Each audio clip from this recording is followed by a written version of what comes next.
to Kotong Ken because BRO UK has recently added the Arkan Army to the Argentina case, which issued arrest warrants to the military and other for the genocide. So could you tell us how you came to this decision?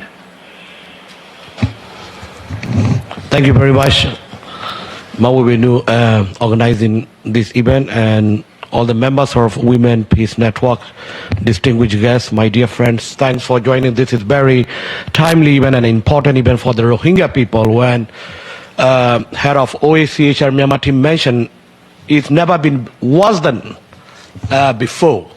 Today, what we are witnessing in our Arkan state, the Rohingya people, it's never been worse than before.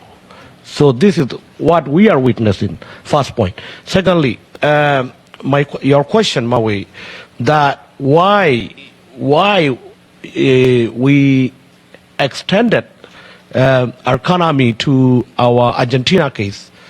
This is a very important question. Rohingya, if you look at 2017, where our genocide happened, many decades we are suffering. But after 2017, international community well aware, we were able to listen the voices from the survivors directly. We want justice. Everyone, unitedly, Rohingya population, community, leaders from every side, they want justice. Because the brutality of the military, we have suffered. Now, this is another group, which is Arkan Army, we're looking at.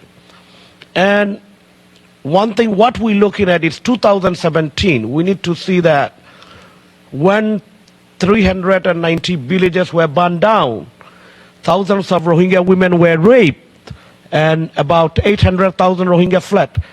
One thing that men with the military together, some Rakhine extremists, and including border guard force, many Rakhine officials joined there to expel Rohingya community.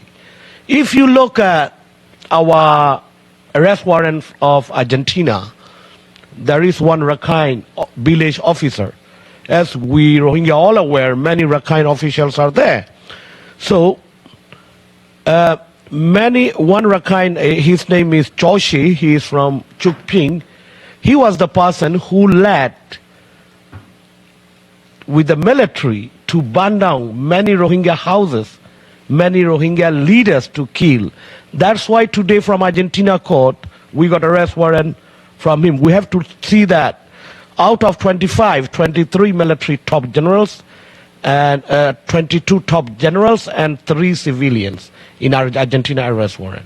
So now what I'm bringing to your attention is that time, what's happened in 2017, the people who joined, they are, perpetrators is one, but different entity now.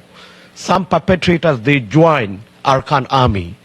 Many border guard force, they shifted.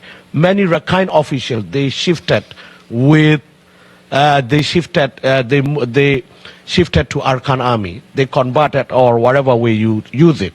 So that is the issue we have to look at. As head of OACHR have mentioned, we have seen the report, rivers of blood in Tan Shau Ken, the testimony given by one villager.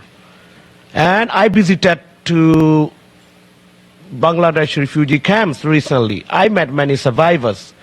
Is the horrific, terrible crimes committed by Arkan Army, which is the same pattern what Burmese military did. We never expected that. We want to live peacefully side by side with other communities. We have been living, we are still living, we must live together with them. But this is not the way what we expect from Arkan Army, unfortunately. So that's, whenever we speak, one thing is we must remember that whoever in Burma, whatever entity or whatever groups, we have to look at that. We want justice. There is no selective justice. That is very important, because we're looking at future, inclusive future federal union moving forward. All the ethnic groups of Burma suffered many years by this military. If now we see this kind of atrocities, we must get our justice because nobody have right to enjoy the impunity. We call in many decades to stop impunity of Burmese military. Now, if we see these kind of crimes, we must bring whoever responsible to justice because we can feel it. Can you imagine one family out of 25? He lost like around 18 people. His grandson, granddaughter, his son, his sister, his daughters-in-law, and all men telling me the story from Puyasuri. Some of them are my relatives, my dad, paternal relatives, very near to the village where my dad grown up. That is what we got, those testimonies. So important thing is, of course, we want to go back our country, we want to live side by side, but justice and accountability is the forefront line of anything here. Thank you. I stop.